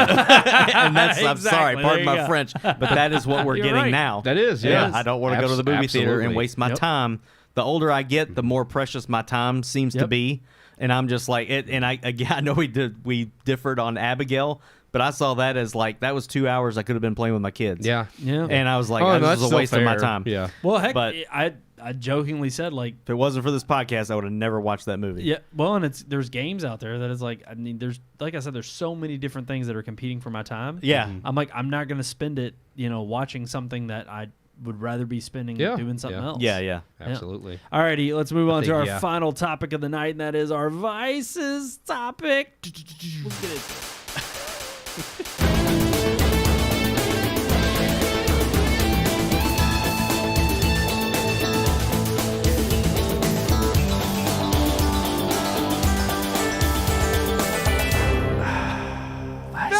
Oh, Sean, I came out on you. Man, That's that what I was synthesizer going. That's right. What is that from again? The Geeks movie? I think it's Revenge of the Nerds. No, that's multimedia. Oh no, that's the multimedia. Yeah, one. This yeah, is just Miami Vice theme. Kind of like Miami Vice. Yeah. Yeah. Was it? Is it the Miami Vice? Yeah, it's theme? the Miami Vice theme. Yeah. Oh, do we probably copyright get that? Yeah, we get hit flagged for that every time. week. Yeah, there it is. I just wanted to. That really wasn't appropriate there. I just was like, I haven't hit that yet. And you find a way to have to hit that every gotta show. push it. That one's my favorite. It used to be, It's working! It's working! But now it's but now it's. Every time. I just like Hayden Christensen more. Like Jake Lloyd, he did nothing with his life. At least Hayden Christensen. Like he went to jail. Jake Lloyd got out before he got raped, though. Yeah. You got to give him that. I mean, no, but he got into Hayden drugs and Christen- went to jail. Yeah, that's Jake true. Lloyd. Hayden Christensen's actually like a fairly decent dude. No, I'm so saying just a like, child actor got out of the yes. business Yeah. before something happened. But he to got him. made fun of in third grade, and so he got Yeah. mercilessly cheesed. I can't say it. He got teased. Cheesed. He got bullied He for got being. cheesed. He I got don't know what bullied that for being means. such a crap Anakin. They were like, "You sucked." But it was Yeah. funny because I mean, just like Jar Jar, except Jar Jar was a grown man. It's Yeah. like, dude, come on. Yeah, no, And it was nobody was crapping on you. They were crapping on George Lucas and the performance he told you to do. It's like, get over yourself. Well, that's like the one dude from Eternals who said he had to have therapy after the movie Oh, bombed. I'm just gosh. like, Oh, get God. over Oh, yourself. man. It's like, That's the problem with Hollywood. I made Yeah. a bad movie and had to go to therapy. It's like, Have I'm you sorry. seen the stuff about the Abyss? Now that has been released on 4K, there's all these like horror stories about how James Cameron treated. Oh well, I've always heard horror stories about Yeah. how James Cameron treats people on Like set. Ed Harris has come out and Yeah. said that he basically almost like drowned. Yeah, I've heard because- that before. Because they I don't couldn't think that's get the- new. They Like, couldn't I've- get the oxygen to him quick enough Yeah. while he was swimming underwater. With Yeah. no, that might have just Like, all kinds of stuff. resurfaced. I think that just reset because I've heard before that like there's been people that like when he like filming that he would make them stay underwater and be like no stay down like there's just like they interviewed him recently about the re-release, Yeah. the remaster, and how it's getting buzz again 30 years later or whatever. And they asked him like, "Could you talk about?" And he flat out said in the interview, he's like, "I don't want to talk about it. Yeah. I don't have anything else to There's- say there's about that." people who Like, haven't liked James like he's I fully like I don't take a lot of stock and like I don't think he was just some monster that was like trying to murder people on set, but I do think he's probably is kind of a prick to work for. Oh, so yeah. yeah, I but believe people that. still want to work for him Yeah, though. yeah. It's Yeah. like, Well, yeah. because he makes entertaining content. he Yeah. does. That's what I don't want to admit. So it. I mean, I don't. It's one of those things where it's Yeah. like I don't think he deserves to be canceled if that's what they're going for. That's stupid. But I mean, yeah, I believe he probably isn't the most fun guy all the time. Okay, I don't know how Vices. we got on. Yeah. You know, I didn't. You were talking about How did this start? Hayden Christensen. Hayden Christensen. And look, he talk about somebody who's done a full circle turn of being hated. Yeah. But it's like, he just embraced it, and he's like, hey, look, Everybody loves Hayden now. you know, and he's even come because they back know it's not his Yeah. fault. It's not reprised his the role. He's good to fans. Yeah. I'll give. He is good to Absolutely, fans because I'll people give him that. recognize it's not his fault Yeah. that like the movies were the way they were. And Well, Right. actually, when you see what's her name, Kelly Tran, and you beg, it's like, look, you know Yes, what? don't even I would start on that I would one. rather have Talk Hayden about somebody who Christensen. should have got bullied. Gosh. She was. She quit Twitter or something over a while Good. back. Yeah. Good. I mean, Get I think off of she's it. back now, but I'm just saying, like, Of back course, at the they time always of the come back movie. because she wasn't bullied enough. Yeah. All right. Yeah, Let's this talk, is yeah. Let's talk about our vices topic. yeah. A vice you knew you had to cut back on. Yeah. I couldn't read it. This is, things that's like I got mentioned. One for me was like coffee, just because I was getting to a point where like my heart would be like kind of like jittery and stuff. I'd be like, I need to cut back on some of this caffeine. Like Okay. throughout, like I still drink coffee in the morning and I might during the day a little bit during work, but I try not to drink it like late at night as much because I'm like me. yeah. That's why I've been bringing my water bottle here. But that was just one specific I had that I was like, well, I mean, that was because I love coffee. I mean, even like, okay, I love like we smoke cigars next door and stuff like that. And That's I mean, what I was gonna bring and up. I mean, there's been times where I still smoke cigars, obviously, but there's been times where I'll get more heavily into it, and then I'll just be like, man, like I don't feel the best. Like I need How to much quit. is heavily into it? Like Brandon had 4 cigars in 1 week. Yeah, I did. that's that heavy. Was See, way too that much. is- but it was every single one Yeah, was yeah. fantastic. If I would do that, and then like on the 5th day, I would probably be like, man, I kind of feel kind of crummy. Like maybe it's the cigars. here's I the don't thing know. though. You all typically smoke a cigar each. Well, you. I don't typically go every your week, peak, but I your- mean- I have two. Two. every Tuesday. But Yeah. I don't because I haven't been unless Right. I'm Yeah, yeah. I'm off Yeah. and I can Yeah. actually. So you were join trying in to the- catch up Yeah. in 1 week. Well, I'm just saying. when I go it to the was lake, I've got one in my mouth all the every time. day. Yeah, every day. Now that I will, like when I go to the lake, then like that is like that's vacation time, and I Yeah. will splurge and smoke a cigar every day. I just they were beautiful days outside that one given Yes. week, and it was not planned. It was like I came home, and like I had one on Sunday night, then I had one on Monday. Tuesday I didn't because of the show. Then Wednesday I came home. I was like, man, it's another gorgeous night, and I just happened to have enough cigars. I was like, I'm gonna do it. Yeah. And Thursday I had one. I was like, all right, after this I'm done for the week. I see I no was problem done. with this. Yeah. So- No, exactly. There There's could be no, something like, but here's the thing: I don't do it all the time. Yeah. and I absolutely and like it was that one time, that one week, and I'm like, all right, I'm not Well, going to do this all the everything with moderation, and like sometimes if you realize you are going, like it's just like if you have high sodium, it's like you got to cut Everything? back on. Yeah, everything in moderation. So heroin within moderation. In moderation. In moderation. Okay. Yep. Yeah, in moderation, you're fine. You know, if you do too much, you OD. That's why you got to do it in moderation. okay. You pay the ultimate price for too much of that one. That's right. You want a UD? Oh, he's getting. I'm going to ready get my over vein there. ready. Get it ready. getting Get it ready.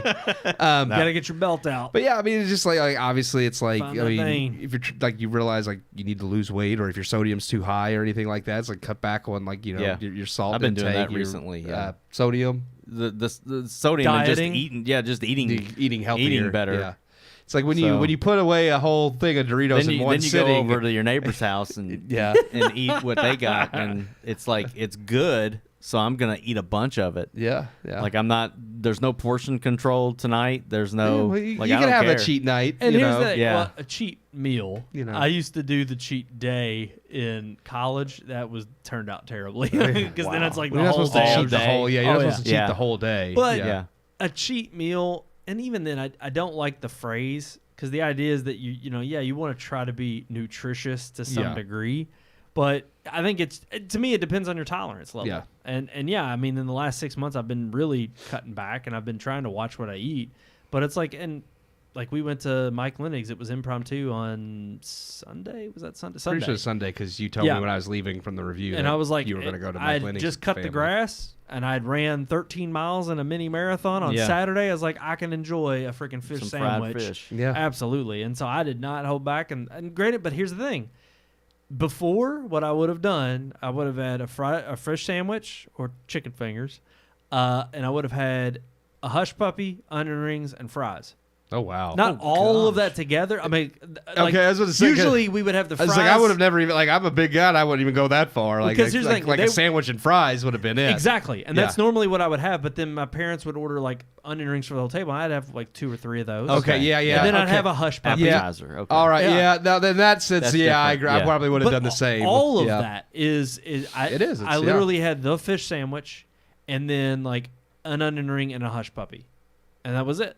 I didn't have fries, none of Yeah. that. I'm like, it's still having what I like, but again, portion control. Yeah, moderation. In moderation. And Yeah. so I think just being cognitive of it or cognizant of it and making sure that I'm keeping track of it. And if it is a stumbling block, I know not to even tempt myself Yeah. with it. Yeah. Then If you know you're going to eat the whole bag of Doritos in one sitting, Don't buy don't the- buy yeah, a bag of Doritos. Right. So yeah, dieting really has been, I think, I don't even want to say it because that's not really a vice then. I mean, dieting is something I think everybody should do to live healthy. Well, I would say dieting is a vice, cutting back on the unhealthy food. Yeah. Like the vice was the unhealthy food, and you're no longer. but even Yeah. sweets, I wouldn't say Overindulging. like, there are some things it's like, okay, technically, yeah, Reese's is really, really freaking good. yeah. But it's like if you want something sweet, and I'm not trying to compare them because they are not the same, and I will have a Reese's every once in a while, but it's like go freaking grab a banana, go grab some strawberries, go grab fruit. Yeah. Like get natural sugars, and even that is not supposed to be like. No, because even natural fruit sugars, like if too much of is Yeah. too much sugar. Yeah. So it's like, but it's still way healthier than the processed food crap Yeah. that you get from Yeah. all of our major food production. I will And tell you, Costco, they have dark chocolate Reese cups that are made with organic peanut butter. Oh my god. They're not Reese brand. Yeah, they have yeah. their Kirkland's, but they're dark chocolate and I've had Kirkland's organic cups. They're actually good. Yeah, they are. They're Yeah. like really good. yeah, Yeah. yeah. So yeah. I mean, it's sweets still is not right. like healthy, but They're it's not better. but they're than, way better than Yeah. Reese cups. Yeah. And oddly, it's Healthier. like I mean, this is one area where I'll say social media has been great, but I'll be flipping through. I mean, it's basically TikTok, but Instagram Reels. Yeah. Recipes and stuff. And they have freaking recipes. Oh, yeah. And the I great thing save about those it all the is, time. again, the algorithm. Once you stop on one and watch it, Yep. it starts showing you a bunch more. And there's some that I'm like, nah, I've already seen something too close to that. Yeah. Or too Yeah. similar. Then I'll come across one and I'll be like, Mhm. that's not bad. That's healthy. Yeah. That's how I'll try it. That recipe I told you about, like the sweet potato brownies, and they're really good. Like that's how I found that. They are really like it's, but I mean it's a much healthier alternative because like the sweet potato. I mean, is even what's that, making it I sweet. love freaking French fries. Yeah. And I am not a huge fan of sweet potatoes. After getting an air fryer and cutting them up into like sweet potatoes into cubes and frying them, it's like a freaking little Oh, those dessert. brownies They're don't even great. taste like sweet potato. I mean, they're a little bit like bushier, I guess, than a regular brownie consistency. Like it's more like a fudge, I guess. But I mean, it tastes really good. Like it doesn't taste like a sweet potato. I've got two that I've cut back on that I'll mention, which because they don't have anything to do with food or anything. One of them is Amazon. Yeah. Because yeah, that's a good one. Yeah. I got to where, like, if I was on Amazon and I saw something, it wasn't even something I needed at all. It was just like, You're right. Oh, I was can on get that. sale, Or- yeah. and even if it wasn't for me, even if it was just for the kids or something like that, if it's like on sale, oh yeah, that's too good of a deal. Got to get it. Got out of control, and so like financially, that's one thing that I've had to like draw back on.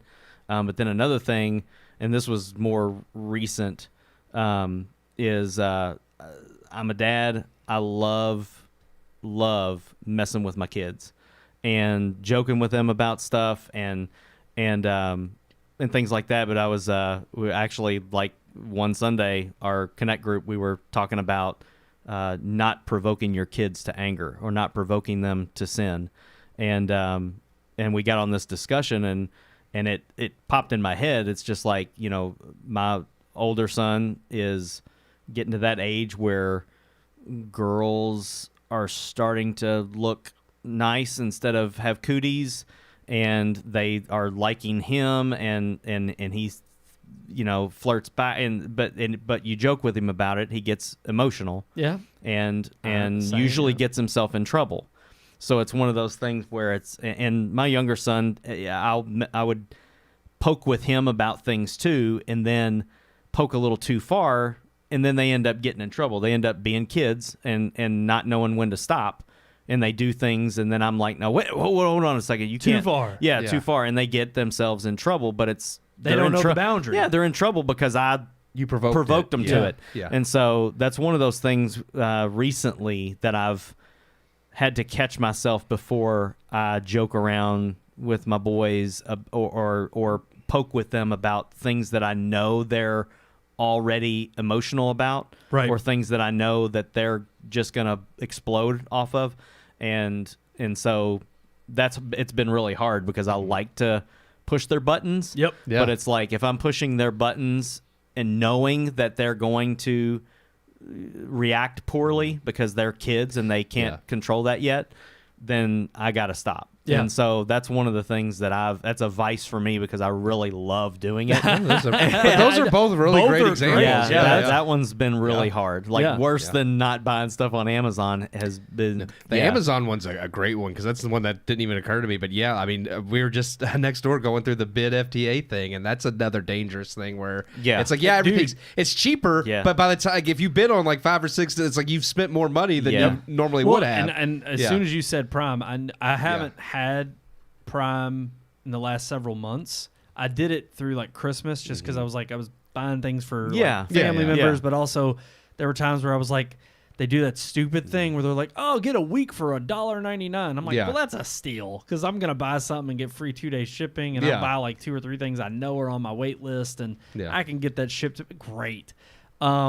And then there was like a couple times where it would like overlap, and I'd be like, oh, I'll pay for 1 more month. yeah. And I was buying stuff that I could use, but I didn't need. Yeah, yeah. And I had to do the exact same thing. And I finally let it lapse. And then if I've needed something in the last few months, I will go back to the old method, which is just use my parents.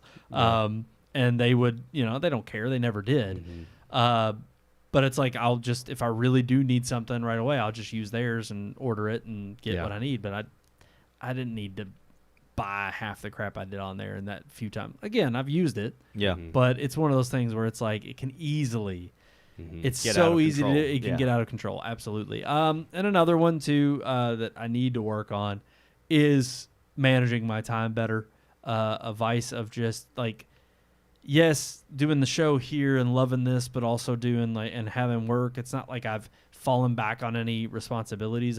I time manage well, but there's other things I want to accomplish, much with the show and also with Red Moon in general, and just kicking my butt into gear and stop procrastinating and actually working on things that I should be spending my time doing, as opposed to, consuming a lot of that other entertainment that I shouldn't be spending my time on as much. That's always a vice that I know I need to cut back on.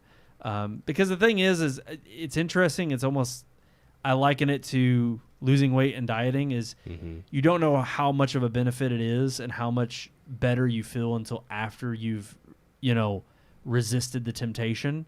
And I think it's the same for when you do create things like, it's like this, there's been shows definitely where we come on here and just before it's like, whew, this is going to be a tough one to get through just because it's been a long day and, you're already fatigued. But I'm always grateful after we do it. I'm grateful when we're done with the show, we wrap. And it's the same with finishing any kind of project or something that you've worked on. It's like you feel that joy of actually having accomplished something and having, something to show for your work. So that's probably another vice that I would throw out there as to something that I need to cut back on is spending my free time a little bit more wisely than just, again, being a slob and lazy, and, playing Rebirth. That's it. Yeah. Playing Final Fantasy VII Rebirth. Alrighty, guys, that's going to do it for this episode. Thank you all so much for tuning in. But right there at the bottom of your screen is going to be our social media. Socials. All of our social media. You can like, share, subscribe on all those different social media apps right there. Red Moon Book on Facebook, Red Moon Tweet on X, Red Moon Pics on Instagram, and of course search for Red Moon Productions on both YouTube and Rumble. Live on both of those platforms, and our entire library is on there. Thank you all so much. There is that one other way. I always forget it. But Keith, you know it best. I'll let you say it. I'm aware of it. RMPodcast at redmoonproductions.com. Every time. It's what I look forward to. Yeah. That's a vice of mine. Alrighty, that's going to do it for this episode. Think we're doing The Fall Guy next week. I think that's the movie we're going for. Until next time, I'm one of your hosts, Brandon Davidson, alongside our normal new host, Sean Sebastian. And Keith Cantor. Keith Cantor. He remembered it. Cancer. I was like, Cancer. I am a cancer.